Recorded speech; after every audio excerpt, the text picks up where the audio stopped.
तो ये जासूस आप हैं कैसे? अब आज के टाइम पर अब तो जासूस रहे नहीं सर। सीक्रेट सर्विस ने सब कुछ चेंज कर दिया है।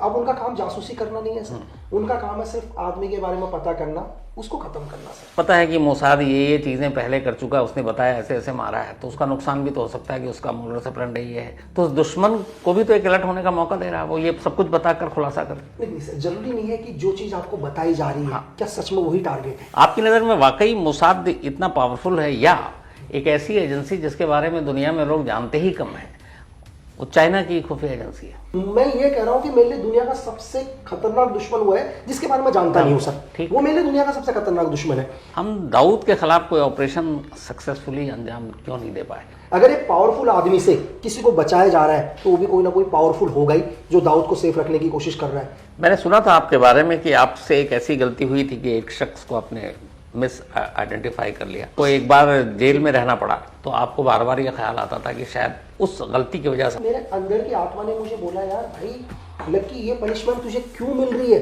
ये पनिशमेंट तुझे मिल रही है कि एक आदमी को तूने उठाया तेरे तेरे इन्फॉर्मर के कहने से। अमेरिकन स्नाइपर्स थे, उनके साथ साथ हमारे इंडिया की तरफ से एक लकी बिस्ट भी स्नाइपर थे जो हैदराबाद हाउस की छत पर तैनात थे, तो आपको छत पे क्यों भेजा गया था? सर एक्चुअली हमारा तरफ से नो स्काई, मतलब उस टाइम एक ही ऑर्डर, नो फ्लाइंग जोन जो होता है।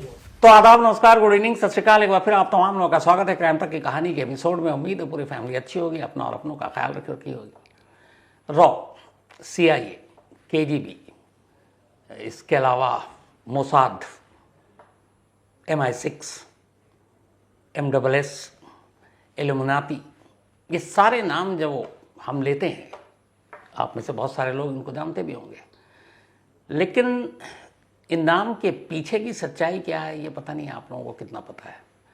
जाहिर सी बात है, जितने भी नाम लिए मैंने, ये सब अब अलग अलग देशों की जो जासूसी ऑर्गेनाइजेशन है, जो जासूसी करते हैं, उन ऑर्गेनाइजेशन का नाम है। हर देश की अपनी एक जासूसी एजेंसी होती है, और ये वो लोग होते हैं जो अमूमन पर्दे के सामने कम आते हैं, पर्दे के पीछे से सब कुछ करते हैं। तो बचपन से हम लोग जो पढ़ते लिखते देखते हैं या फिल्मों में देखते हैं हॉलीवुड की, एक जासूस, एक किसी एजेंसी का एक सीक्रेट सर्विस एजेंट, तो हमें लगता है पता नहीं वो कौन लोग हैं। तो इसीलिए मैंने चाहा कि आज एक जिंदा जासूस से आपको मिलाता हूँ, और ये जिंदा जासूस इस वक्त हमारे साथ क्राइम तक के स्टूडियो में है। लकी बिस्ट नाम आपने सुना होगा, क्योंकि मुझे लगता है सोशल मीडिया पर इनका जितना नाम है शायद ही आप में से कोई बचा हो। Thank you so much lucky भाई, थैंक यू सर, हमारे पास आने के लिए, हम लोगों से बातचीत करने के लिए, अपना वक्त देने के लिए। मतलब मैं खुद ही, ये जो नाम आता है ना जासूस, बड़ा एक्साइटेड हो जाता हूँ। बचपन से जासूसी नॉवेल पढ़ के ही क्राइम रिपोर्टर बना हूँ। तो ये जासूस आप हैं कैसे? मतलब सर देखो कि अब आज के टाइम पर अब तो जासूस रहे नहीं सर। सीक्रेट सर्विस ने सब कुछ चेंज कर दिया है।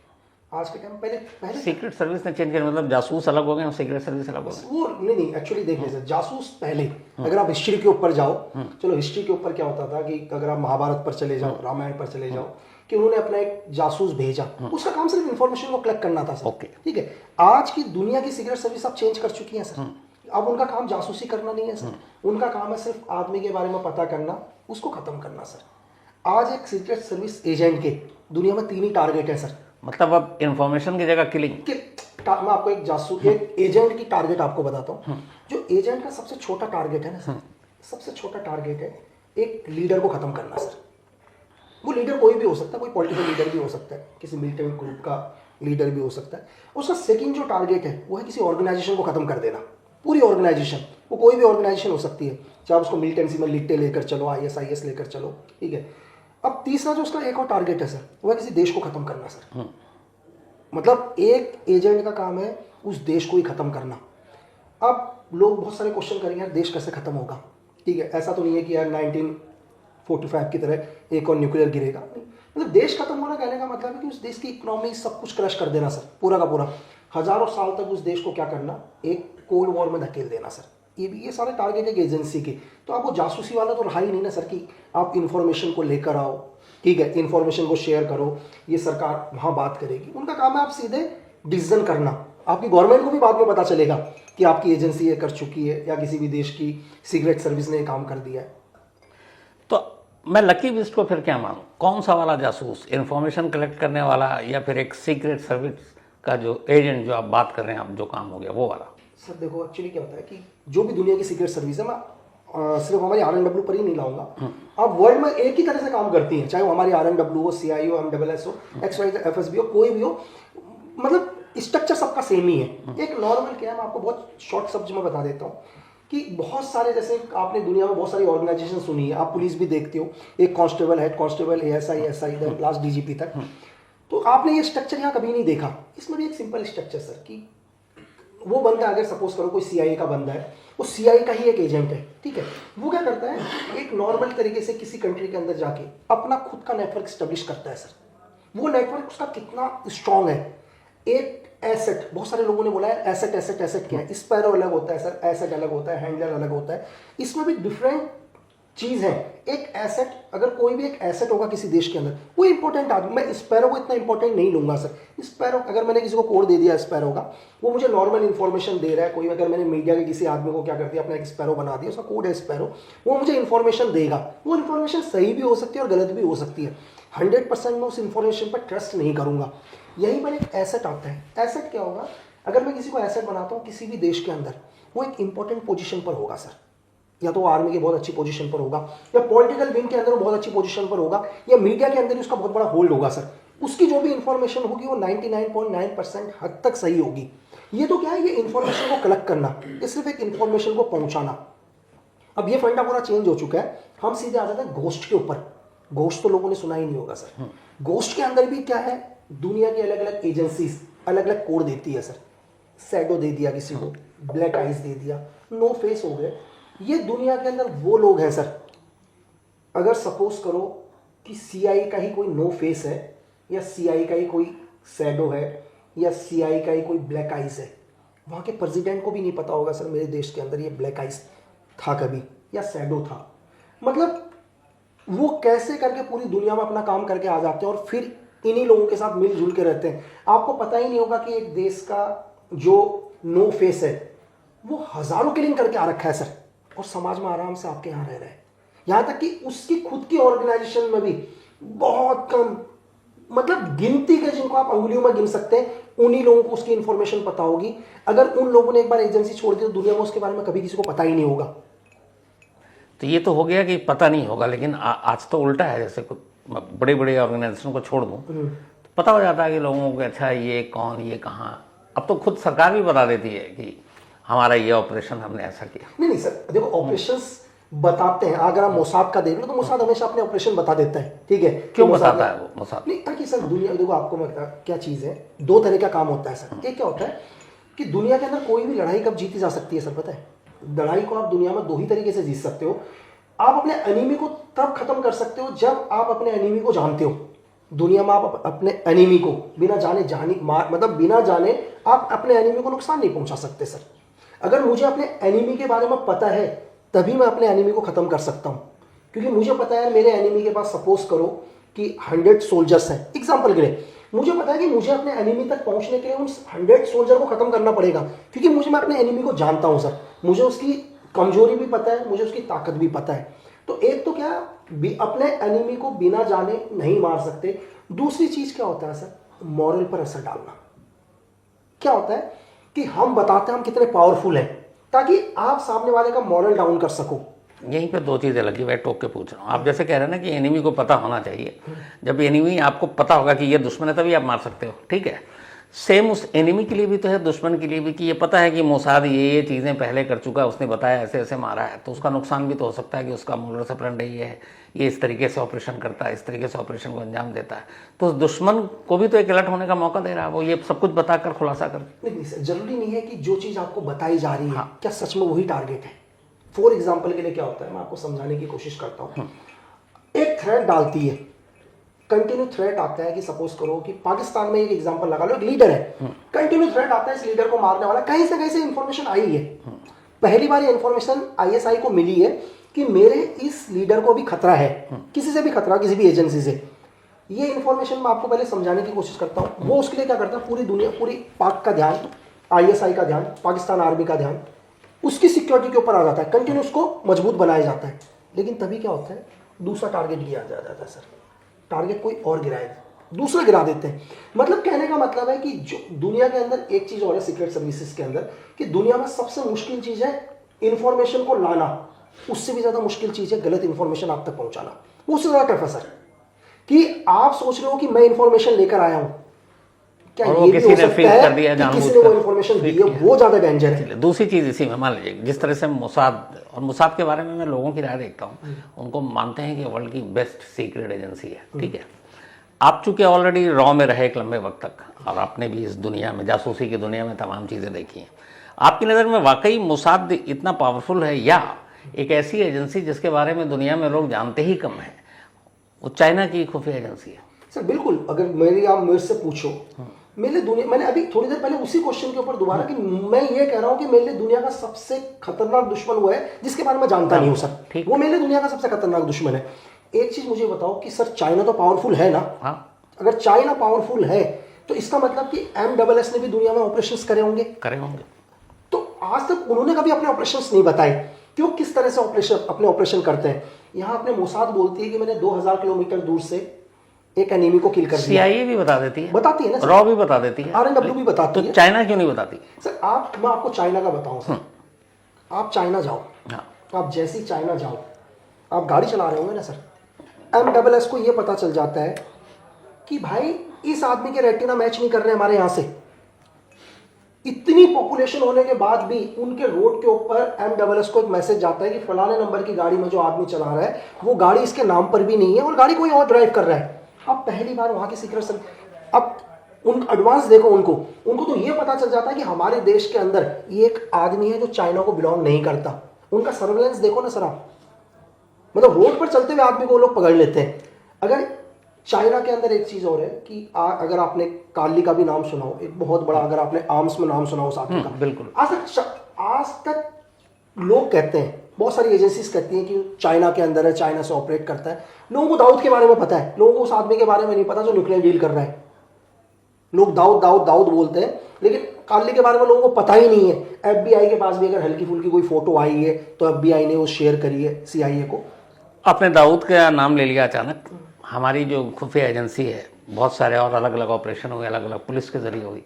आज तक 93 के बाद से लेके कितने साल हो गए, 25-7, लगभग 32-33 साल तो हो गए, हम दाऊद के खिलाफ कोई ऑपरेशन सक्सेसफुली अंजाम क्यों नहीं दे पाए? उसको पकड़ नहीं पाया, क्यों नहीं पाया, या फिर टारगेट पे क्यों नहीं ले पाया आज तक? सर देखो, ये मेरी थ्योरी है जो मुझे लगा, ऐसा नहीं है कि कहीं से किसी ने मुझे बोला। मुझे क्या लगता है सर कि देखो, दाऊद एक पावरफुल है या कुछ भी हो, XYZ एक गैंगस्टर है, 93 के बाद एक टेररिस्ट है। अगर हमारी एजेंसी पावरफुल है सर, मतलब एग्जांपल के लिए RNW बहुत पावरफुल है दुनिया के अंदर। अगर सपोज करो कि 1993 के बाद भी दाऊद को एलिमिनेट नहीं कर पाए या नुकसान नहीं कर पाए, तो कोई ना कोई तो है जो दाऊद को भी बचा रहा है। अगर एक पावरफुल आदमी से किसी को बचाया जा रहा है तो वो भी कोई ना कोई पावरफुल होगा ही जो दाऊद को सेफ रखने की कोशिश कर रहा है। कि महज एक गैंगस्टर नहीं है या एक टेररिस्ट नहीं है जिसको आप जाके आपने आपको किल कर दिया, जबकि लोगों को सबको पता हो गया, DHA में रहता है, व्हाइट हाउस में रहता है, ठीक है, कराची में उसके फोन नंबर, घर का नंबर पता सब है। हाँ। लेकिन एक्चुअली क्या होता है सर, ये मेरी थ्योरी है कि कहते हैं कि दाऊद का नेटवर्क एशिया के अंदर बहुत स्ट्रॉन्ग है। अच्छा। बहुत स्ट्रॉन्ग नेटवर्क। मतलब दाऊद का नेटवर्क ऐसा सर, अगर आपने एक छोटा सा इंसिडेंट सुना होगा कि एक बार अशोका होटल में प्लानिंग चल रही थी, हमारे बहुत सीनियर इस टाइम दाऊद की बेटी की जब शादी थी, बिल्कुल, शायद विक्की मल्होत्रा फरीद तानाशाह इस टाइम अशोका होटल में। आप ये लगा लो ना कि ये इंफॉर्मेशन मुंबई तक कैसे पहुंची सर। और तब ये जब ऑपरेशन प्लान हो रहा था तब कोई और नहीं थे, जो हमारे NSA हैं अजीत डोभाल साहब वही थे। वो कहते हैं, मतलब लोग कहते हैं कि चीफ साहब, NSA चीफ साहब वहां पर थे, ठीक है। और ये सोचो कि हजारों किलोमीटर दूर बैठे हुए आदमी को पता था, मतलब ये पता चल गया कि अशोका होटल में प्लानिंग चल रही है, और मुंबई पुलिस की टीम पहुंच गई। इसका मतलब उस आदमी का नेटवर्क है ना सर। नेटवर्क तो किसी ना किसी ने तो उसको बोला है, चाहे पुलिस फोर्स से बोला हो, चाहे सीक्रेट सर्विस से, किसी ना किसी ने उसको बोला है। तो इसका मतलब मैं आपको ये कह रहा हूं कि उस आदमी का नेटवर्क है। एक्चुअली क्या होता है, सीक्रेट सर्विस अपना नेटवर्क बनाने में हजारों करोड़ का फंडिंग लगाती है सर, बहुत पैसा लगाती है, अनअकाउंटेड मनी होता है, मतलब जिसका कोई रिकॉर्ड्स नहीं है कहीं भी। मैं ये बोलता हूँ कि CIA को एक ऐसा आदमी मिला है जो उसको एशिया की पूरी इंफॉर्मेशन देता है, अगेंस्ट अमेरिका के अगेंस्ट क्या प्लानिंग चल रही है, क्या चीजें हो रही हैं। तो CIA उसको बोलता है कि तुझे मैं सेफ रखूंगा, तू टेंशन मतलब, तू सेफ है, तुझे कोई टच नहीं करेगा, लेकिन इस एशिया के अंदर अगर कुछ भी चीजें हो रही है वो तू हर इंफॉर्मेशन हम तक पहुंचाएगा। एक थ्योरी अगर मुझे लगता है कि कहीं ना कहीं CIA दाऊद को बचाने की कोशिश करती है सर, सिर्फ किस लिए कि इंफॉर्मेशन कलेक्ट हो।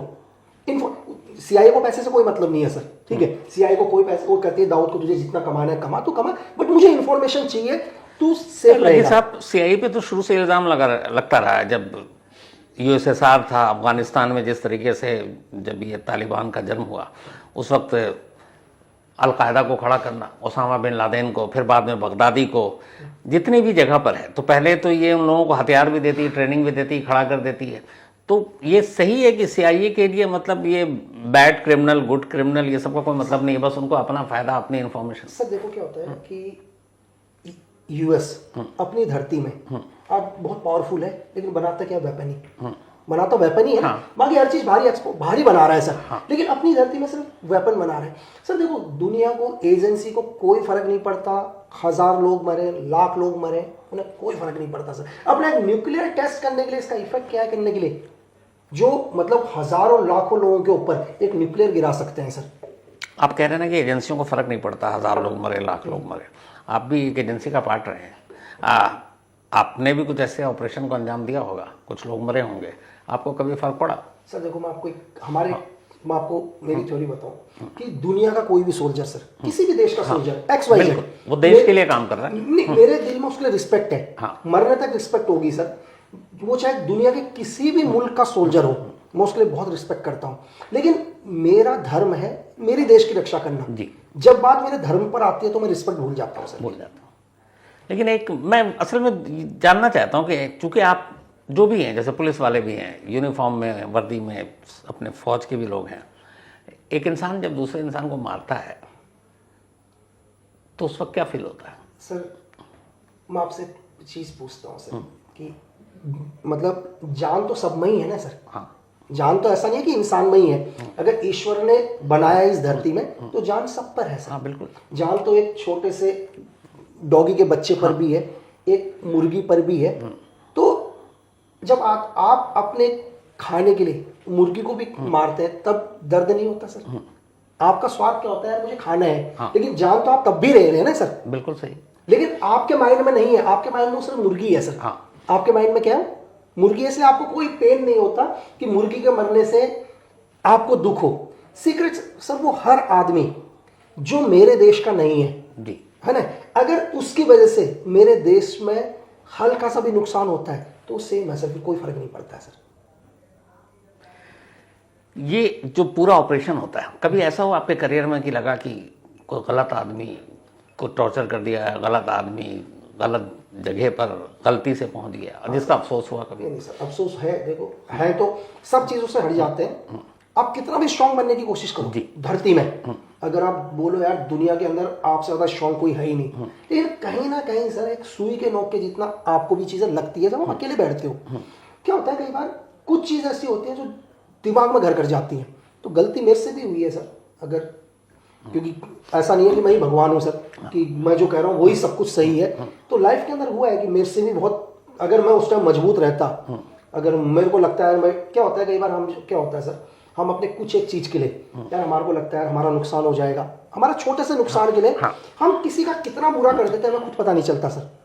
सिर्फ एक छोटे से नुकसान, क्या होगा यार कि अगर मैं भी एक जगह गया सर और मेरे से गलती हो गई और उस गलती से मेरे से क्या होता, मेरे सीनियर मुझे बुलाते एग्जाम्पल के लिए, मुझे 4 बारी डांटते, 4 बारी डांटने के बाद भला बुरा कहते, और क्या होता छोटा सा, चलो मान लिया कि मेरी एक रेड एंट्री हो जाती, मेरे रिकॉर्ड में एक रेड एंट्री हो जाती, किसने गलती, लेकिन फिर भी क्या होता, मैं जीता तो रहता, लेकिन हो सकता है कि मेरे इस एक डिसीजन से किसी का परिवार बर्बाद नहीं होता।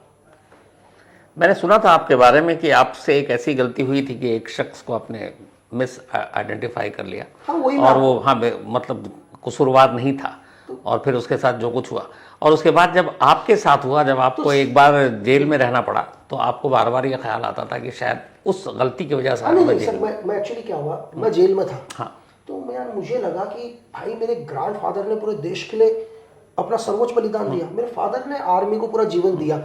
मैं जब से मैंने होश संभाले, मैं 11th में पढ़ता हूँ, 11वीं से पढ़ने के बाद मैं सीधे भारत सरकार के लिए काम कर रहा हूँ, मैंने दुनिया देखी नहीं, चला मैं इस अंधेरी कोठरी में क्यों हूँ, है ना। मैं एक अंधेरी कोठरी में 6x6 की कोठरी में, मुझे तो बाकी कैदी लोग हैं उनसे मिलने भी नहीं दिया जाता।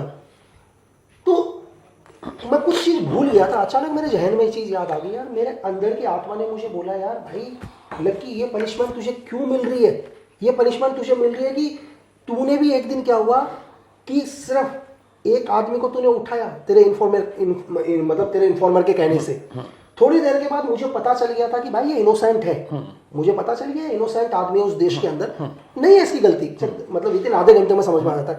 लेकिन चलो ठीक है यार, हम लोग कभी भी क्या होता है पूछने के लिए हम लोग टॉर्चर करते हैं चीजें, हो सकता है ज्यादा हो गया, मैं घबरा गया एग्जाम। मैंने अपने सीनियर को बोला कि सर नहीं है, तो बोला तू जिम्मेदारी लेगा क्या, मेरे को बोला तू जिम्मेदारी लेगा इस चीज की। सर उस टाइम मैं स्टैंड नहीं हुआ, मैंने कहा नहीं सर, क्योंकि मुझे डर गया यार, मैं इंटरनेशनल ह्यूमन राइट्स कमीशन वगैरह बहुत चीजें जो सुनते आ रहे थे, एक ही चीज है भाई इंटरनेशनल ह्यूमन राइट्स कमीशन से बचो, मानवाधिकार से बचो। तो सर उस टाइम मैं डिसीजन में, अगर मैं उस टाइम मजबूत खड़ा होता तो शायद वो आदमी जीवित होता अपने परिवार के साथ। तो मैंने गलती करी है, अब गलती क्या बोलेंगे सर, गलती भी नहीं कहूंगा, गलती तो होता है जो अनजाने पीछे से इन्फॉर्मेशन गलत आ गई, अपराध किया है। तो सर इन्फॉर्मेशन गलत थी, वहां तक ठीक था, लेकिन मुझे पता चल गया था ना लास्ट में कि भाई उस वक्त सुधारा, फिर वो गलती नहीं है सर, वो उसके बाद अपराध है। अगर आपने अपराध किया है तो आपको उसकी सजा मिलेगी सर। उसी के बाद आप लगभग 4 साल अलग अलग 11 जेलों में रहे। ये क्या मतलब हमने कई बार देखा फिल्मों में, नॉवलों में पढ़ा है कि जो जासूसी दुनिया के लोग होते हैं, कई बार उनको जानबूझ के उनकी सरकार एजेंसी किसी केस में जेल भेजती है कुछ और वजहों से, लेकिन आपके ऊपर इल्ज़ाम लगा, ठीक है, एक गैंगस्टर के 2 मर्डर के, और ये भी था कि उस वक्त आप अपनी ड्यूटी कर रहे थे, लेकिन उस ड्यूटी के बावजूद जिसमें आपको मुश्किल से हफ्ता भर या महीने भर बाद बाहर आ जाना चाहिए था, क्योंकि वो दोनों भी देश के दुश्मन थे, प्लान कर रहे थे देश के खिलाफ, 4 साल तक आपको जेल में क्यों रहना पड़ा? एक्चुअली सर देखिए क्या एजेंसी ने मदद नहीं की फिर आपकी? नहीं सर, देखो एजेंसी अपने लोगों से बहुत प्यार करती है सर, है ना, ऐसा नहीं है कि मदद नहीं करी, जितना हो सका उतनी तो मदद करी है सर। मैं ये भी नहीं बोलूंगा मदद नहीं करी, अपनी तरफ से जो बेस्ट है, बेस्ट एजेंसी ने किया सर। और लास्ट में मेरे को इनोसेंट प्रूफ करके बाहर भी निकाला कि मैं इनोसेंट हूँ, मेरा उस क्राइम के साथ कोई मतलब नहीं है। तो लास्ट में वो मेरी एजेंसी मेरे साथ खड़ी थी, इसलिए आज मैं यहाँ हूँ, तभी मैं बाहर हूँ सर। ये जो एजेंसियों के अंदर हम लोग सुनते हैं पॉलिटिक्स भी बहुत होता है, ये सही है? सर मैं पॉलिटिक्स तो होता ही है सर। देखो क्या होता है, मैं आपको बता दूं 2 तरीके से। मतलब ये जेम्स बॉन्ड कैसे बन रहा है, इसको टांग खींचो, इसको ये करो, ऐसा इस तरह का चलता है सर कि ये ज़्यादा उड़ रहा है, ये ज़्यादा इसका फेमस हो रहा है? एक्चुअली सर ऐसा क्या होता है, देखो दो तरह के लोग होते हैं सर। सपोज करो एक यूपीए गवर्नमेंट है, एक एनडीए गवर्नमेंट है, देश में 2 गवर्नमेंट है सर। एक एजेंसी के अंदर 10 लोग रह रहे हैं सर। हो सकता है कि 10 में से 8 लोग यूपीए गवर्नमेंट को पसंद करते हो, लेकिन 2 एनडीए गवर्नमेंट को भी पसंद करते हैं ना सर। मैं ये नहीं कहता कि 10 के 10 लोग एनडीए गवर्नमेंट को पसंद करेंगे, 10 के 10 लोग यूपीए गवर्नमेंट को पसंद करेंगे। अब एजेंसी क्या करती है सर, एजेंसी को लगता है, फॉर एग्जांपल के लिए दुनिया की किसी भी एजेंसी को लगता है कि एक आदमी है, एक बहुत बड़ा बिजनेस टाइकॉन है, या एक बहुत बड़ा पॉलिटिशियन है, दुनिया की नजरों में भगवान है सर, दुनिया की नजरों में क्या भगवान है। लेकिन हमें पता चलता है यार, दुनिया की किसी भी एजेंसी को पता चलता है कि यार जो भगवान बन रहा है ना, ये एक्चुअली में भगवान है नहीं, ठीक है। इसकी वजह से हमारे देश के अंदर बहुत टेररिज्म फैल रहा है, ठीक है। ये धर्म के नाम पर लोगों को मरवाता है, ठीक है। ये लोगों को मैनिपुलेट करके बाहर भेजता है, लेकिन हमारे पास एविडेंस कुछ नहीं है सर। ये हमारे को पता सब है कि ये ऐसा करता है। अब होता क्या है, अगर हम उसको अरेस्ट करते हैं, या दुनिया की कोई भी एजेंसी उस लीडर को अरेस्ट करती है, उस बिजनेस टाइकॉन को, कोई भी XYZ, तो रातों रात हजारों लोग मारे जाएंगे सर, दंगे हो जाएंगे शहर में। इसको निकालो, एक तो हमारे पास एविडेंस नहीं, हम उसको थोड़ी देर के लिए लेके भी आ रहे हैं, इतनी देर में यहाँ शहरों में आग लग जाएगी, प्रॉपर्टी को नुकसान होगा, राइट्स हो जाएंगे, लोग मर जाएंगे। अब यार एजेंसी कहती है क्या करें यार, कंट्री को भी तो बचाना है, देश को भी बचाना है, तो इसका ना रहना इस देश के लिए हित में है। तो एजेंसी डिसाइड करती है इसको गिराओ।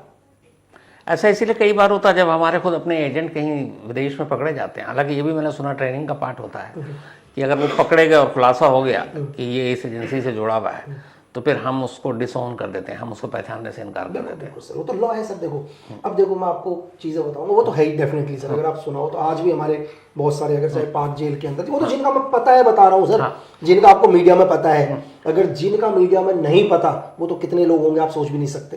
तो क्या होता है कि जैसे जो अभी उस बात को मैंने बोला कि दुनिया की कोई भी एजेंसी डिसाइड करती है कि इसको गिरा दो, उसको गिराते हैं। अब मैंने आपको क्या बोला कि 8 लोगों को लगता है कि ये गिरना चाहिए, लेकिन 2 को लगता नहीं गिरना चाहिए। हाँ। उन 2 में से देखो, अब वो 2 दिक्कत करेंगे जिसने उसको गिराया है सर। जैसे एक चीज और थी, वो ये कि जैसे अपनी खुफिया एजेंसी और या दुनिया की भी, उसमें एक चीज ये कहा जाता है कि जब किसी को भर्ती किया जाता है मान लीजिए, तो उसको अलग अलग डेस्क दिया जाता है इंटरनेशनल, क्योंकि रॉ का काम तो देश के अंदर तो है नहीं। हाँ, RNW की बात कर रहा हूँ। तो जैसे आप CIA ले लो, ISI ले लो, KGB ले लो, मोसाद ले लो, कुछ भी ले लो, तो वो सबको उनको इंटरनेशनल डेस्क दिया जाता है कि तुम एशिया देखोगे, तुम साउथ ईस्ट एशिया देखोगे, तुम पाकिस्तान, तुम ये, तुम वो, फलाना। अब वो मान लीजिए उनको भेज दिया, सपोज लकी बिस्ट ने ज्वाइन किया और लकी बिस्ट को कहा कि ठीक है अब तुम पाकिस्तान देखो। अब आप पाकिस्तान पहुंच गए, लेकिन लकी बिस्ट इससे पहले तो कभी पाकिस्तान गए नहीं है, तो आप वो सिर्फ पढ़ाई लिखाई करके सारी चीजें आपने उसके बारे में इंफॉर्मेशन नहीं ली, लेकिन पाकिस्तान में फिर कौन आपकी मदद करेगा? वो चेन कैसे? वही, हाँ, RNW के ऊपर नहीं लाऊंगा। हाँ, आप वर्ल्ड की मदद, आप मुझे ISI का बताओ। मैं ISI का बताता हूँ एग्जाम्पल के लिए। देखो होता क्या है, ISI क्या करती है कि इंडिया के अंदर अपना एक आदमी भेजती है, जानना सर, अपना एक आदमी भेजती है XYZ कोई भी, और वो आदमी को एक अच्छा सा अपना बिजनेस खुलवा के वो यहाँ बिजनेस खोलता है, फंडिंग की मदद करती है। वो इंडिया में शादी करता है वो आदमी, उसके बच्चे होते हैं सर, क्या होता है, उसके बच्चे भी हो गए नॉर्मली तरीके से, एक आदमी बना दिया यहाँ पर, ठीक है। ऐसे ही क्या है, पाकिस्तान में यहाँ बहुत सारे आदमी स्टेब्लिश कर रखे हैं जो परमानेंट यहीं रह रहे हैं, जो यहीं रह रहे हैं नॉर्मली तरीके से अपना बिजनेस कर रहे हैं, स्लीपर सेल, जिनका मतलब जिनका कोई काम नहीं। स्लीपर सेल्स क्या हो गया, स्लीपर सेल डिफरेंट हो गए सर। अच्छा। स्लीपर सेल हमेशा नुकसान करने के लिए होते हैं सर, वो ट्रेंड होंगे। स्लीपर सेल को पाकिस्तानी ISI ट्रेनिंग देगी आर्मी, और जब भी तोड़ फोड़ का नुकसान होगा, किसी को किलिंग करना होगा, ब्लास्ट करना होगा, तो स्लीपर सेल को एक्टिवेट किया जाएगा। और ये नॉर्मल लोग हैं जिनके बारे में ये लेकिन है काम ISI के लिए कर रहे हैं। एक बढ़िया बिजनेसमैन है, बहुत बढ़िया बिजनेसमैन चीज है जिसका, लेकिन अब क्या है, अब होता क्या है, ISI के 2 लोग आते हैं टारगेट को गिराने के लिए, ठीक है। सबसे पहले क्या है, पाकिस्तान आर्मी उसे कैसे इन्फिल्ट्रेट करेगी। जैसे मैंने थोड़ी देर पहले बोला कि क्या आपको इंफॉर्मेशन मिली है या आप लेके आए हो, एक फॉल्स इंफॉर्मेशन मिल गई हमारी एजेंसी को कि पाकिस्तान क्या है सर, इस टाइम पठानकोट के थ्रू या पाक बॉर्डर अपने JN के बॉर्डर के थ्रू एंटर होगा। हमारा पूरा फोकस सारा एक्टिव हो गया, हम लोग कहाँ पर, JNK में। उसने नेपाल से एंटर करवा दिया सर, ध्यान ही नहीं था कहीं भी, क्लियर है। चलो चलो चीजें नहीं हुई, एजेंसी ने बहुत बढ़िया काम किया, और मतलब डिफेंस ने बहुत अच्छा काम किया कि कोई इन्फिल्ट्रेट नहीं हो पाया, या अपने 2 लोग मरवा भी दिए उन्होंने। 2 लोग अगर मिशन बढ़ाया तो मरवा भी देंगे वो लोग, क्योंकि इन्फॉर्मेशन भी भेजी और अपने 4 लोग भेजे उन्होंने, और 4 लोगों को शूट आउट भी करवा दिया और बोल दिया यार BSF ने मार दिया। एक्चुअल में उनके हिटमैन आ रहे हैं कहाँ से, नेपाल के थ्रू। वो जैसे इंडिया में एंटर होते हैं सर, इंडिया में एंटर होने के लिए आप उस आदमी को एक्टिवेट किया जो बिजनेस टाइकॉन है, ठीक है सर। जो बिजनेस टाइकॉन है उसको बोला है भाई कि एवरीथिंग, पैसे से लेकर होटल से लेकर हर मदद, फंडिंग तो करेगा, लेकिन डायरेक्ट नहीं मिलेगा, वो डायरेक्ट पाकिस्तान के हिटमैन से नहीं मिलेगा। इसके लिए भी बीच के कट ऑफ होते हैं, ठीक है। जो पहले से पाकिस्तान के यहाँ एक्टिवेट है वो भी यहाँ रह रहे हैं, उनका काम क्या है कि वो उस बंदे से जितनी भी फंडिंग होगी वो लाकर इनके हिटमैन को देंगे, ठीक है। दोनों आपस में कभी नहीं मिलेंगे, क्योंकि ये हिटमैन चाहे वापस जाए ना जाए, पकड़ा जाए, वो उनके 15 साल के आदमी को ना पकड़ा जाए सर कहीं, क्योंकि 15 साल से वो आदमी स्टेब्लिश है, बहुत काम का, उसने कितनी जगह फंडिंग दी है कुछ नहीं पता। तो जो बीच का कट ऑफ है इन तक पहुंचा दिया उसने। उसके बाद पाकिस्तान के कुछ ही लोग यहाँ पर पहले से एक्टिवेट होंगे, जिनका टोटल काम होगा चोरियों की गाड़ी में, ऑटो लिफ्टिंग में, ठीक है। कुछ एक लोग होंगे वेपन्स में, लेकिन एक ही काम 2 लोगों से नहीं करवाते कभी भी, चैन को कभी नहीं पकड़ने देंगे। कुछ एक आदमी जो उनके पहले से एक्टिवेट हो, क्या करेंगे, चोरी की गाड़ी इन लोगों को पहुंचा देंगे। कुछ एक लोग वेपन देंगे, कुछ एक लोग इनकी रैकी कर रहे होंगे, ऑलरेडी रैकी, जो टारगेट की रैकी होगी वो रैकी कर रहे होंगे कंटिन्यू, ठीक है। और उस आदमी को भी टारगेट नहीं बताया जाएगा, इतना मतलब इस तरीके से काम करने का तरीका होता है। बोलते हैं नोएडा के 16 सेक्टर में कंटिन्यू रैकी करो, 16 सेक्टर में इनका टारगेट कौन है कुछ नहीं पता, वो उसको रैकी करने वालों को भी नहीं पता होगा, बस वो कंटिन्यू 16 सेक्टर को वॉच कर रहे होंगे। सर 16 सेक्टर में पुलिस की गश्त इतने बजे लगती है, आर्मी की मूवमेंट इतने बजे होती है, पेट्रोलिंग इतने बजे होती है, टोटल चीजें। तो हर आदमी का काम एक डिवाइड है, ठीक है। डिवाइड होने के लिहाज से लास्ट के अंदर क्या होगा, जो इनका मेन आदमी होगा, जो मेन आदमी जो डायरेक्ट ISI के साथ जुड़ा होगा, खुद एक ISI का एजेंट होगा, वो टारगेट को बताएगा किनको, अपने हिटमैन को। तो हर आदमी का काम डिवाइड, एक और किसी को कुछ पता, किसी मतलब मैं आपको ये बता रहा हूँ, कई बार तो क्या होता है, एक ऑपरेशन सुनाता हूँ मैं आपको किसी का, क्या होता है, किसी किसी का एक ऑपरेशन है, किसका है ये नहीं मालूम, जो भी है, तो एक जगह पहुंचे, एक होटल में पहुंचे किसी देश में। होटल में पहुंचने के बाद बोला ठीक है, एक काम करो, एक आदमी तुमसे कल मिलेगा, ठीक है। वो आदमी उससे मिलने आता है, पता चलता है पहले हिटमैन को सेकंड हिटमैन मिले, अब 2 हिटमैन है, ठीक है। अब 2 हिटमैन को उनको बोला जाता है कि एक काम करो, एग्जाम्पल के लिए तुम GR ग्रीड रेफरेंस के ऊपर काम चलता है, जो लोग मिलिट्री मैप के ऊपर काम करते हैं, तुम 4 फिगर GR में कहीं भी रह लो। 4 फिगर GR का मतलब होता है 1 किलोमीटर के दायरे में, मतलब जैसे मैं जिस जगह पर खड़ा हूं, आप यहाँ से चारों साइड में 1 किलोमीटर एज ए रेडियस, हमने अगर 2 किलोमीटर कह दें, 1 किलोमीटर दूरी में मैं कहीं भी रह लूंगा, ठीक है। हमने 1 किलोमीटर दूरी पर हम लोग रह लिए, एक होटल के अंदर रह लिए। उसके बाद बोलेंगे एक काम करो, नजदीक में तो इंडिया टुडे ऑफिस पहुंचे, अभी भी टारगेट नहीं पता। इंडिया टुडे ऑफिस पहले के बाद बोला एंटर करो, एंटर करने के बाद एग्जाम्पल के लिए 10 कमरे हैं, ठीक है। अब लास्ट तक विदिन ये लगा लो कि आप इस मतलब 5 मिनट पहले तक भी आपको टारगेट नहीं बताएंगे सर, क्योंकि हो सकता है कि इस सीक्रेट सर्विस भी एक्टिवेट और उसको इंडिया टुडे ऑफिस के बाहर ही पकड़ ले। अगर ये पकड़े भी गए तब भी ये नहीं पता होगा कि टारगेट है कौन।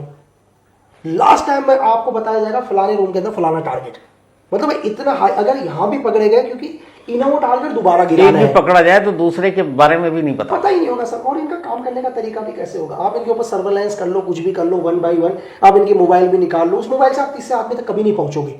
मतलब मैं सिर्फ आपको कॉल करूंगा, आप सिर्फ मुझे कॉल करोगे जीवन में, ना मैं तीसरे आदमी का भी कॉल भी रिसीव नहीं करूंगा। अगर आपने मुझे पकड़ भी लिया, एग्जाम्पल के लिए मुझे पकड़ लिया, आपको पकड़ लिया, सर हम दोनों का ही एक्सेस है, अब तीसरे के एक्सेस तक जाओगे ही नहीं ना सर। जैसा आपने अभी बताया कि एक पूरे देश के अंदर सेटअप किसी को फिक्स किया जाता है, वो नॉर्मल इंसान बन के रहता है। एक मैंने आपकी कहानी सुनी थी कि ऐसे ही किसी मिशन या ऑपरेशन में आपको दोस्ती करनी पड़ी थी, फिर जो भी था उसकी एक गर्लफ्रेंड थी, फिर उस गर्लफ्रेंड से आपकी दोस्ती हो गई, तो ये जासूसी का इश्क वाला पहलू क्या था? नहीं सर, वो कहानी क्या थी मैं आपको वैसे शॉर्ट में बताता हूँ। अब देखो एजेंसी कैसे काम करती है सर। टारगेट कहाँ था? टारगेट था लास्ट म्यांमार बॉर्डर पर, ठीक है। लेकिन म्यांमार बॉर्डर तक कैसे पहुंचेंगे? पहले तो हुआ क्या, राजस्थान में जगह है जोधपुर, वहां पर एक मारवाड़ी जो लोग होते हैं उनकी दुकान है, मतलब बनिया कैंटीन में उनकी दुकान है, जो आर्मी के अंदर एक बनिया कैंटीन भी होती है सिविल की, उनकी दुकान है। उसका लड़का जोधपुर में है, उसके साथ पहले क्रिकेट खेलना स्टार्ट किया, नॉर्मली क्रिकेट खेलना स्टार्ट किया, खेलते थे। अब खेलने के बाद धीरे धीरे दोस्ती हुई, दोस्ती के बाद बोला यार काम की जरूरत है, बोला ठीक है यार काम क्या, मेरे दुकान में कर लो करके काम, जाना तो वही था।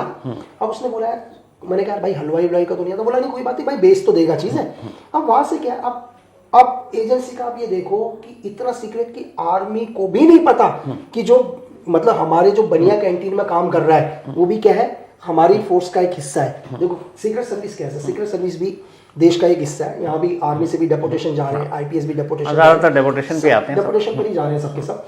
तो इतना सीक्रेट मिशन की खुद आर्मी को नहीं पता कि जो यहाँ बनिया कैंटीन में जो लड़का काम कर रहा है वो भी एक सीक्रेट सर्विस का हिस्सा है या हमारा एक बनता है। अब ये पता है कि जो एक लड़की है, वहाँ क्या होता है, संडे को आर्मी कई बार क्या करती है, सिविलियंस बहुत आते हैं अंदर, और वहाँ के लोगों को ये जलेबी वलेबी बहुत पसंद, और उस पहले से एजेंसी ने डाटा निकाल रखा है कि उस लड़की को क्या है, जलेबी बहुत पसंद थी सर, ठीक है। और एवरी संडे को आती थी, और आई वो एक आध बारी उसको वॉच किया, वॉच करने के बाद जलेबी वलेबी दी, कभी एक पीस ज्यादा दे दिया, थोड़ी दोस्ती हुई। और उनको मतलब ड्रिंक बहुत करते हैं नॉर्थ ईस्ट में, अगर नशा बहुत करते हैं, तो भी धीरे दोस्ती, उसने कहा कैसे बियर का भी जुगाड़ कर दो, हमने कहा ठीक है बियर का भी जुगाड़ करेंगे, तो दोस्ती हो गई। अब उसी बहाने हम लोग बाहर भी जाते थे, मैं तो सिविलियन हूँ सर, ठीक है, आर्मी को शिका, मैं तो सिविलियन हूँ, सामान भी लेना है, तो धीरे धीरे उससे दोस्ती हुई। अब उससे दोस्ती, उसकी एक छोटी सी दुकान थी, जैसे आर्चिस गैलरी दुकान होती है, तो एक नॉर्मल आर्चिस गैलरी तो नहीं कहूँगा, नॉर्मल छोटी सी जिसमें ग्रीटिंग कार्ड, खिलौने वगैरह, गिफ्ट शॉप बिल्कुल। तो उससे अच्छी दोस्ती हुई। दोस्ती होने के बाद धीरे धीरे क्या हुआ, तो मैं उसको ब्रेन वॉश करना यहाँ से स्टार्ट किया यार, कि बोला, मैंने कहा यार, बोला यहाँ पर साहब लोग बात कर रहे थे कि यार फौज एक ऑपरेशन लॉन्च करने वाली है बड़ा, तो बोली ऑपरेशन, मैंने कहा अभी सुनने में आया साहब लोग बात करते हैं वहाँ पर, अब एक भी नहीं बचेगा यहाँ पर, तो थोड़ा सीरियस बोला। हमने कहा कि सारा, और दूसरा है कि ये दूसरा देश नहीं है यहाँ पर, तो बोली म्यांमार कहाँ, मैंने कहा इसकी भी आर्मी मिलकर एक साथ ऑपरेशन करेंगे और ये लोग सब मारने वाले हैं एक दूसरे को। अब वो थोड़ा सा चेहरा मैं रीड कर रहा हूँ, मैं जैसे ऐसी बातें बोल रहा हूँ उसके फेस पर नजर आ रहा है, उसका ध्यान कहीं और जा रहा है। जब मैं तो चीजें करते करते, तो फिर मैंने उसको बोला कि यार एक है वो तो आजकल अंदर ही रहता है, वो भी कोई ग्रुप का था। तो बोली अंदर, हाँ। मैंने कहा उसकी बीवी भी अंदर रह रही है, बच्चा भी अंदर रह रहा है, खाना वाना भी वहीं से खाता है, फौज के मैस से ही खाना खाता है। तो पहले तो इन्हीं के साथ काम करता था, ठीक है। तो उसको मैं धीरे धीरे समझाने की कोशिश कर रहा हूँ, और उसने उसका प्रेशर क्या कर दिया, अपने बॉयफ्रेंड के ऊपर डालना स्टार्ट कर दिया। जो उसका बॉयफ्रेंड एरिया कमांडर हुआ करता था, जो पावरफुल लड़का पूरा, ये हमारे को पहले से पता है पूरा। अब दिक्कत क्या, अब फिर धीरे धीरे वो अपने घर भी ले जाने लग गई मुझे, और लेकिन घर जाते समय भी डर बहुत, साला कहीं से अगर इन्फॉर्मेशन आउट हो। एरिया कमांडर, अरे सर, मेरे दोस्त की बॉडी में 18 नट बोल्ट डाले थे। तो मेरे दोस्त था जिसकी बॉडी में ड्रिल मशीन से छेद करके 18 नट बोल्ट को कसा था, तो जहन से चीजें नहीं निकलती थी। तो एक चीज, जाओ घर पर जाने में भी मतलब डर के मारे चीजें ये वो। तो क्या हुआ, ये प्रोसीजर चला हुई थी, लगभग 45 दिन के आसपास का प्रोसीजर चला चीजें। तो मुझे एक दिन वो बोली कि यार, कि अगर कोई बोली, अगर जैसे मेरे भी कोई जानने वाला है, अगर वो कर दे, सरेंडर कर दे, तो फौज मारेगी। मैंने कहा फौज मारेगी नहीं है, तो सब लोग बोल रहे हैं सारा पढ़ाई लिखाई सब करवाते हैं चीज़ें, उसको ब्रेन वॉश कर दिया चीज़ें। तो मुझे लगा कि कहीं ना कहीं वो चीज़ है, और ये उसने अपने बॉयफ्रेंड के ऊपर पूरा प्रेशर दे दिया इस चीज़ का, और उसका बॉयफ्रेंड रेडी सरेंडर करने के लिए। लेकिन दिक्कत क्या हुई कि वो मुझे बोलती कि भाई साहब लोगों से मिलाने, चीज़ें करने। इससे पहले क्या हुआ, ये था 24 की, शायद 24 दिसंबर की बात है, क्योंकि 25 को उनका क्रिसमस होता है। उसका बॉयफ्रेंड आया सेम दुकान पर, और ये इंफॉर्मेशन कहीं ना कहीं से लीक हो गई। कहाँ से लीक हुई नहीं पता, जबकि एरिया कमांडर इतना पावरफुल, और लड़का बिल्कुल नया लड़का, यंग लड़का, मतलब 22-23 साल का लड़का है, यंग, पूरा म्यांमार में ट्रेनिंग लेके आया हुआ। और उसी के टीम के लोग आए और सीधे ही क्या किया, पहली गोली तो मारी उसकी गर्लफ्रेंड को, सीधे शूट आउट, और दूसरी गोली मारी यहाँ 9mm पिस्टल यहाँ रखा, और यहाँ से गोली पार हो गई। तो वो ऑन द स्पॉट वहीं खत्म हुआ। जो लड़का था जॉन नाम था उसका, और वो उसको मरा हुआ सोच के चले गए, और वो दोबारा खड़ा, और उसी के ग्रुप के लोगों ने मारा उसको, कि उनके ग्रुप के लोगों को पता चल गया था कि हमारा ये सरेंडर करने वाला है। वो नहीं चाहते थे, वो नहीं सरेंडर नहीं चाहेंगे। अब ये सोचो कि ये इन्फॉर्मेशन किसी को नहीं पता, मैंने किसी से शेयर नहीं करी, मैंने तो किसी से भी शेयर नहीं करी। अब शायद जो मेरे सुपीरियर थे उन्होंने भी किसी से भी शेयर, लेकिन फिर भी ये बात वहां तक पता चल गया कि जॉन सरेंडर करने वाला है। और वो खड़ा हुआ सर, वो एकदम से खड़ा हुआ, और खड़े होने के बाद उसने, मुझे तो वो जानता नहीं था ना, हमारी टीम को जानता था। वहाँ नज़दीकी में इंडियन आर्मी की एक बटालियन थी, वो वहाँ पहुँचा, और वहाँ पहुँचने के बाद गोली पार हुई यहाँ से, उसने बताया। और नॉर्थ ईस्ट की हिस्ट्री में लगभग 64-65 AK-47 एक साथ पकड़ी गई सर, उसने कैंप पर अटैक करवाया अपना। और आज भी शायद, मैं तो 2019 के बाद टच में नहीं हूँ, आज भी वो भारतीय सेना के लिए काम करता है सर, आज भी काम करता है। उसके बाद बच गया था? हाँ बच गया, कुछ नहीं, गोली यहाँ से पार हुई, इधर से निकल गई, आज भी जिंदा है सर। 2019 तक जिंदा था, और इंडियन आर्मी के साथ रहता था, वहीं फौज में ही खाना खाता था, वहीं चीज़ है। और ऑपरेशन के अंदर भी मेरे साथ बहुत ऑपरेशन करे उसने। मैं तो ऑपरेशन में भी जाता था, तो मैं तो बुलेट प्रूफ जैकेट भी पहनता था, उसको मैंने आज तक जीवन में कभी बुलेट प्रूफ जैकेट के साथ नहीं देखा सर।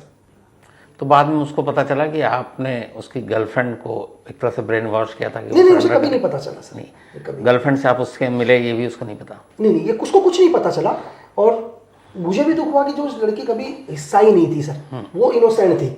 देखो, उसका बॉयफ्रेंड एरिया कमांडर था, ये चीज़ें थी, लेकिन मतलब एक इनोसेंट लड़की, इसको दुनिया में कोई नहीं, आराम से अपनी दुकान चला रही है बेचारी।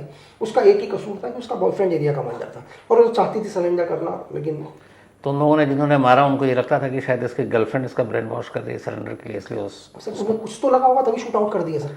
उसकी गर्लफ्रेंड की मौत का आपको दुख हुआ होगा? दुख तो बहुत ही, मतलब कई टाइम तक, बहुत टाइम तक। एक इनोसेंट लड़की सर, मतलब सच में, देखो इतने में तो आदमी पहचान में आ जाता है।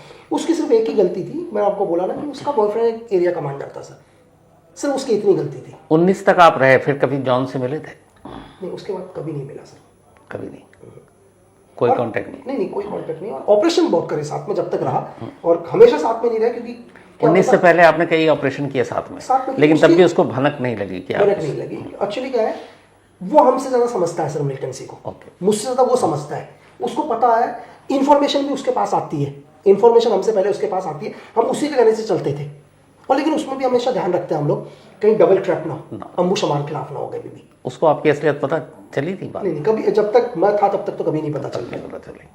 और बिना सैलरी के काम हो सकता है कभी सोशल मीडिया में आपने ये कहानी जिक्र किया हो, तो हो सकता पता हो। बिल्कुल, अब तो हो ही सकता है कभी भी। जबकि उसको गवर्नमेंट ने बोला कि देखो हम लोग क्या करते हैं सर, जब भी आदमी ने हमारे लिए काम किया 2-3 साल के बाद हम इस्टेब्लिश करवा देते हैं यार, तो कहीं भी रह ले, तो दिल्ली जाके रह ले, नोएडा रह ले, कहीं भी एक्सवाइज, तो अपना कुछ धंधा खोल ले, गवर्नमेंट पूरा सपोर्ट करती है। उसने कभी पैसा भी नहीं लिया सर, ना कभी पैसा लिया, सच्चा देशभक्त है। कभी मतलब नहीं लिया उसके बाद। लकी भाई, एक बार प्रेसिडेंट ओबामा यहाँ आए थे दिल्ली में, और हैदराबाद हाउस में बाकायदा वो एक स्पीच मोदी जी के साथ उनका वो एक गार्डन में चाय पीते हुए बड़ा विजुअल मशहूर हुआ था, जिसमें मोदी जी अभी बार बार बराक बराक बोल रहे थे।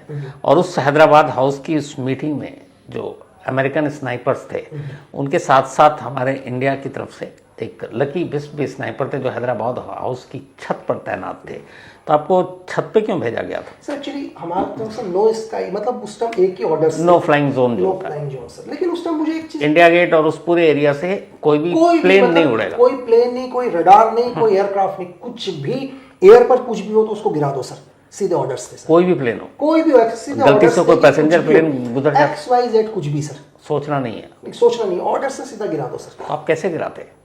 सर एक्चुअली क्या है, देखिए कि इसकी सॉरी इसका भी क्या है एक्चुअली, जब भी हम लोग को पूरा ट्रेनिंग है कि किस, अगर हमारे रेंज के अंदर, एक स्नैपर के रेंज के अंदर, मतलब जो भी हमारा वेपन है उस रेंज के अंदर अगर कुछ भी आ रहा है तो उसको हिट करना है सर। यार देखो उसका, आप उसका फ्यूल टैंक गिरा दो सर। आप अगर किसी का फ्यूल टैंक गिरा रहे हो, अगर कोई भी अगर फ्लाइट उड़ रही है, ये तो नॉर्मल एक, अगर मतलब इंडियन सोल्जर्स को भी है कि जब भी कोई फ्लाइट चल रहा है ऊपर, आप उसका फ्यूल टैंक गिराओगे तो पूरा प्लेन नीचे सर।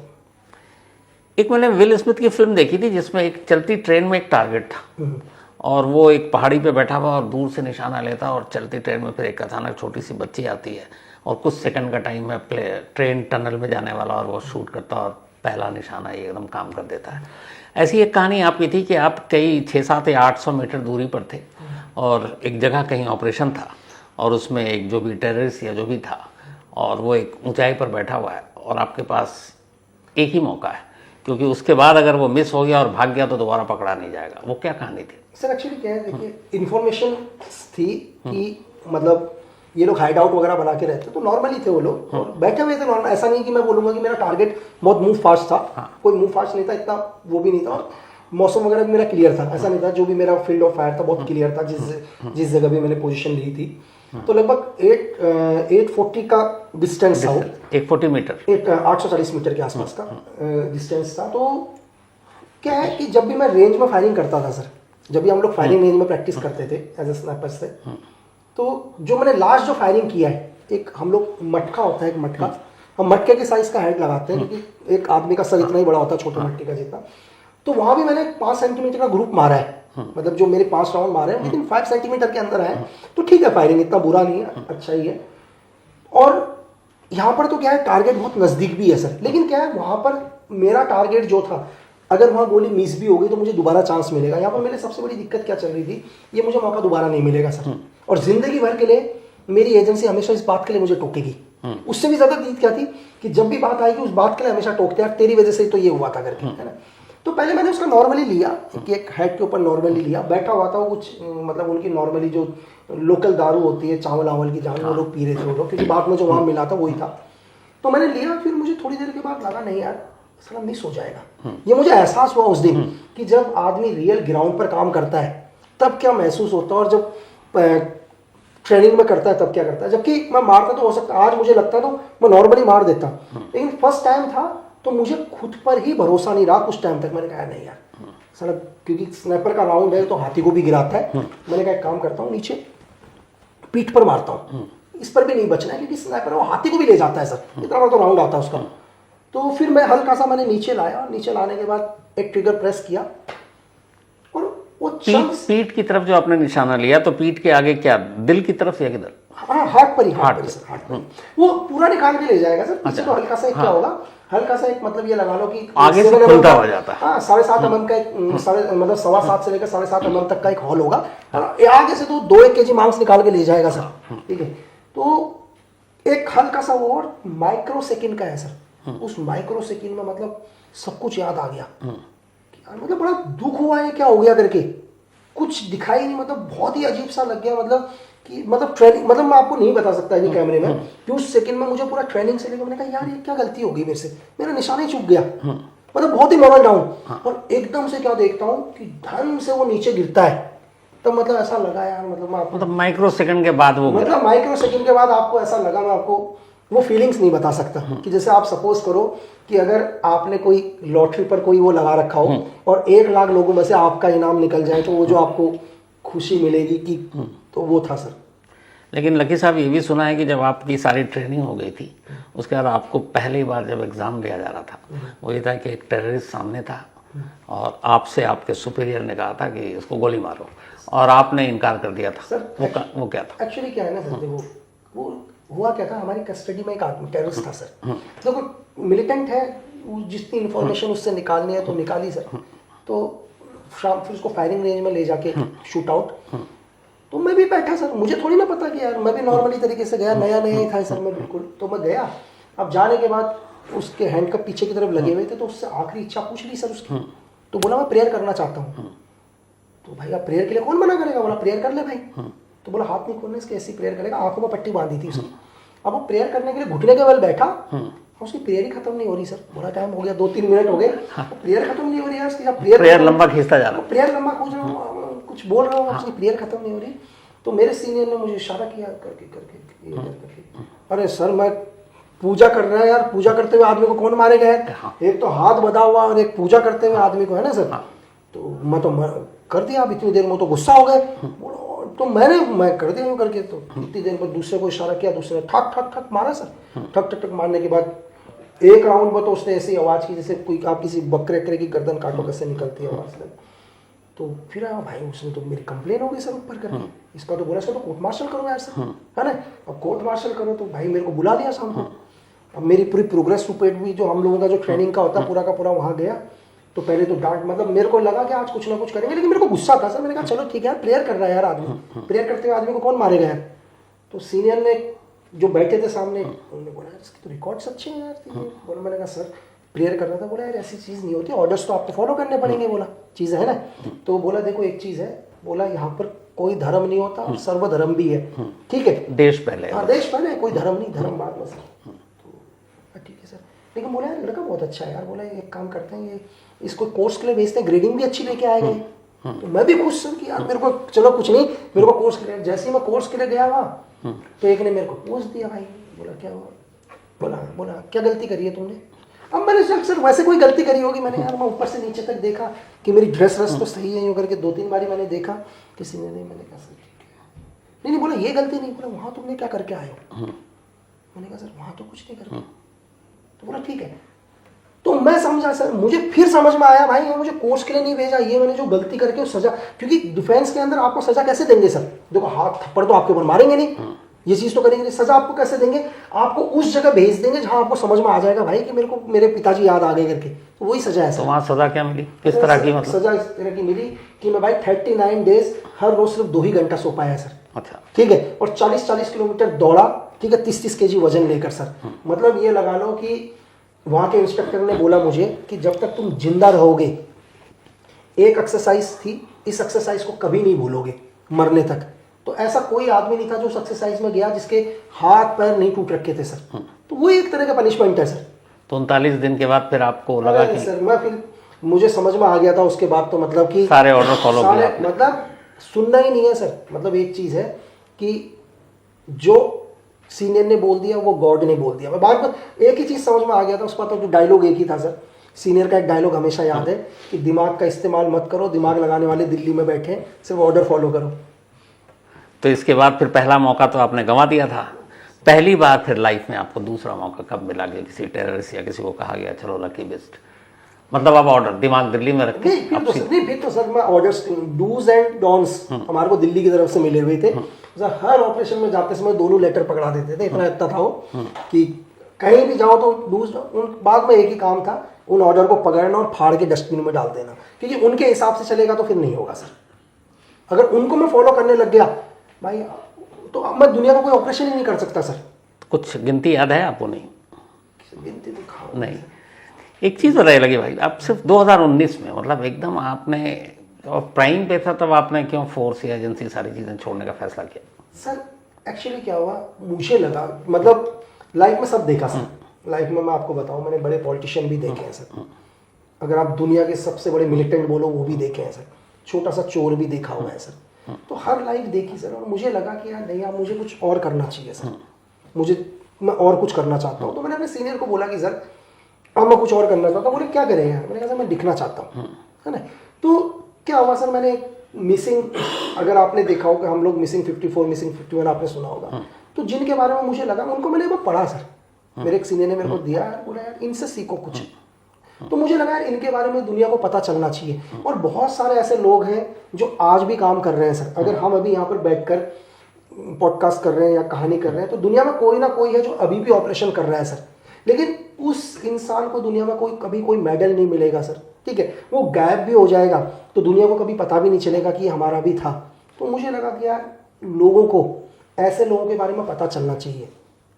और दूसरा क्या है कि हमारे देश के जो भी यूथ है सर, जो भी जिनको लगता है कि यार नहीं, मतलब ये सक्सेस, वो सक्सेस, ये चीज़, यूएस सबसे बड़ा है, अमेरिका चले जाओ, कनाडा चले जाओ, यहाँ चले जाओ, तो भाई आपके कंट्री से बढ़कर, देश से बढ़कर कुछ भी नहीं है, ठीक है। मतलब जो सुकून आपको इस देश के काम करने के लिए मिलेगा, जो मतलब यहाँ काम करने पर जो आपको मिलेगा, वो दुनिया में आपको कहीं नहीं मिलेगा सर। आपने अभी बताया कि आपके सीनियर ने दिया था बेसिंग 51, 52 वाली सारी चीज़ें। आपने 19 के बाद आज 25-6 साल आप उस पर कुछ काम कर रहे हैं। आपको लगता है कि उसमें बहुत डिटेल में आपको मतलब ऐसे लोगों के बारे में करना? सर मैंने जो अभी लिखा है मैं आपको बताऊँ, मैंने अभी शायद नेक्स्ट ईयर तक लोगों को देखने को मिलेगा। मैंने इंडिया का पहला स्नैपर लिखा है सर। आप हॉलीवुड की स्नैपर देखते हो, हमने इंडिया में स्नैपर लिखा है, आपको मूवी देखने को मिलेगा। मैंने कश्मीर प्रिंसेस लिखी है सर, पूरी की पूरी। मैंने लिखा है कि जब पूरी दुनिया एक तरफ हो गया था ना सर, जहाँ CIA एक तरफ हो गया था, ठीक है, चाइना एक तरफ था, दुनिया की सारी सुपर शक्ति एक तरफ थी कि हिंदुस्तान को एक आतंकवादी देश घोषित करो, ठीक है। ये इंसिडेंट इस प्लेन के अंदर जियाउल्लाह को खत्म करवाने के लिए हिंदुस्तान का हाथ है। कैसे एक हमारे RN काउ सर ने जाकर पूरी दुनिया के अगेंस्ट, पूरी दुनिया एक तरफ खड़ी और उन्होंने बोला कि भाई हिंदुस्तान टेररिज्म को सपोर्ट नहीं करता, और कैसे एक आदमी पूरी दुनिया के अगेंस्ट जाके हिंदुस्तान को एक मतलब कहता है कि हिंदुस्तान का इसमें कोई हाथ नहीं था। और कि हमारे देश में कैसे लोग हैं, इनके बारे में लोगों को पता चले सर, जिनके लिए खुद मतलब यूएस ने जिनके आगे नाम के आगे द RN के लगाया सर, लोगों को इनके बारे में पता होना चाहिए सर। तो ये भी मैंने लिखा है, शायद ये भी नेक्स्ट ईयर लोगों को देखने को मिलेगा। पहली बॉम्ब की सीरीज सर, इंडिया में बॉम्ब, देखो दुनिया में वो डेंजर नहीं है जो बॉम्ब फट रहे हैं या जो ब्लास्ट करते हैं। दुनिया के अंदर सबसे डेंजर वो है जो धरती के किसी कोने में बैठ के वो प्लान कर रहा है सर, वो ब्रेन प्लान कर रहा है। एक अगर कहीं पर सपोज करो सीरियल ब्लास्ट होते हैं, गफ्फार मार्केट ब्लास्ट होता है, मालेगांव धमाके होता है, जयपुर होता है, तो वो लोग नहीं है डेंजर जिन्होंने यहाँ पर बॉम्ब पर प्लान किया। दुनिया में सबसे खतरनाक ब्रेन वो है सर, जिस ब्रेन की प्लानिंग करी है। तो इस सीरीज पर मैंने पूरा ये लिखा है सर। आपके हिसाब से लकी जी, आज के जो यूथ है, नौजवान है, ये सब फिल्मों, नॉवल के ही जरिए जासूसी दुनिया तक जानते हैं। आपको लगता है कि इन लोगों को भी इस जासूसी की दुनिया में आनी चाहिए, इस पेशे में काम करना चाहिए? सर मैं कहता हूँ कि हाँ तो क्यों, हिंदुस्तान का जो भी यूथ है सर, उसको, हर लड़के को एक बारी सर भारतीय सेना, Indian armed force, army, navy, air force join करनी चाहिए सर, एक बारी। तो अगर आज आप बोलते हो यार कि इजराइल पावरफुल है, पहले इजराइल क्यों है वो देखो तो सही यार, वहाँ मैंडेटरी है ना। आप ज्वाइन करो भाई, आपको जीवन में कुछ नहीं मिले, अगर आपको लाइफ में कुछ भी नहीं होता, आप कम से कम डिसिप्लिन सीखोगे यार जीवन के अंदर। लेकिन लकी भाई यहाँ पे एक प्रॉब्लम है ना, जैसे इजराइल में तो मैंडेटरी है कि आप जैसी एक उम्र में पहुँचते हैं, आपके लिए एक खास वक्त तक वहाँ के आर्मी को ज्वाइन करना है। हमारे देश में तो यही नहीं, हमारे तो बहुत सारे लोग करना चाहते हैं, लेकिन ये कैसे करेंगे क्योंकि हमारे मैंडेटरी तो है ही नहीं, ना कोई सिस्टम है,